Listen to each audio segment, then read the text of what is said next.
I remember the guard, Nate Archibald, I think, in New York Knicks, you know, he was going down the court, and there was 3 people guarding him, and he did some kind of weird move and turned around and went up 360 and laid it in to win the game.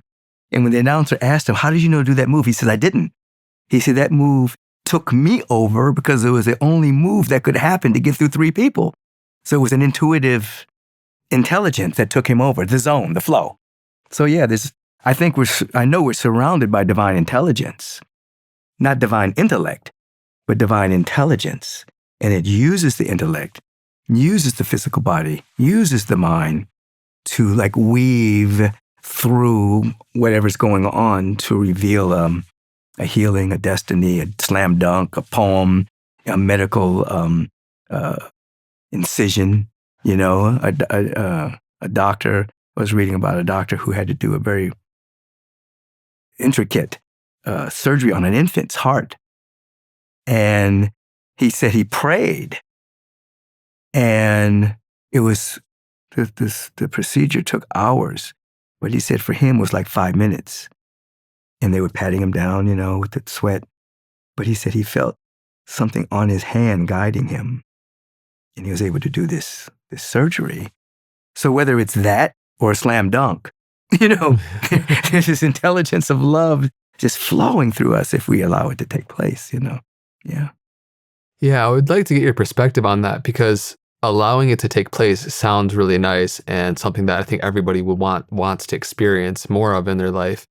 And yet there is this balance of like developing the skills and almost the unconscious competency. So your body knows, and you can let the body intelligence, cosmic, divine intelligence, whatever word you want to use, take over. And that's where you experience flow. Right. For example, on piano, there's the practicing of scales and different keys and chord progressions and voicings. And then you get out the way and stuff starts happening that emerges in ways you can't comprehend. Right. So what do you feel like the balance is of like doing the work, building the skills, and then, you know, allowing something greater to take over? You have to have the practice on whatever you're working on, so that you say that, so the body is already in tune to that, and then something takes over.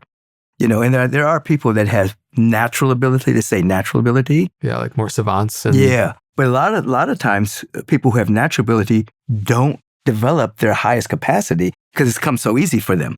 You know, I had a friend years ago he was a natural athlete, he was a natural yogi, but he never would like do the practice. So as years went on, you know, I became better I wasn't naturally flexible. You know, he's taller than me, so he was naturally faster.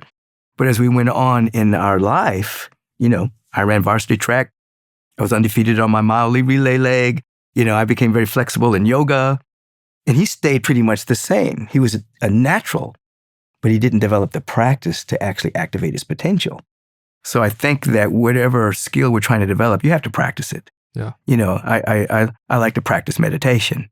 You know, I do have a certain gift of, I can open myself up and I can go speak. I can open myself up, and I have and this access to certain levels of wisdom and knowledge that's within me. But I'm not going to skip my meditation. You know what I mean? I'm going to activate that. I want to be in tune with that on a regular basis. So I'd rather give up eating something at that moment. I'd rather sit, you know, and get in tune, mm-hmm. you know, eat later. I'm just using that as an example. For sure. Yeah. It makes sense. You know, you take care of what you love, you take care of your gift, and then what you love takes care of you. Absolutely. You know, the gift takes care of you.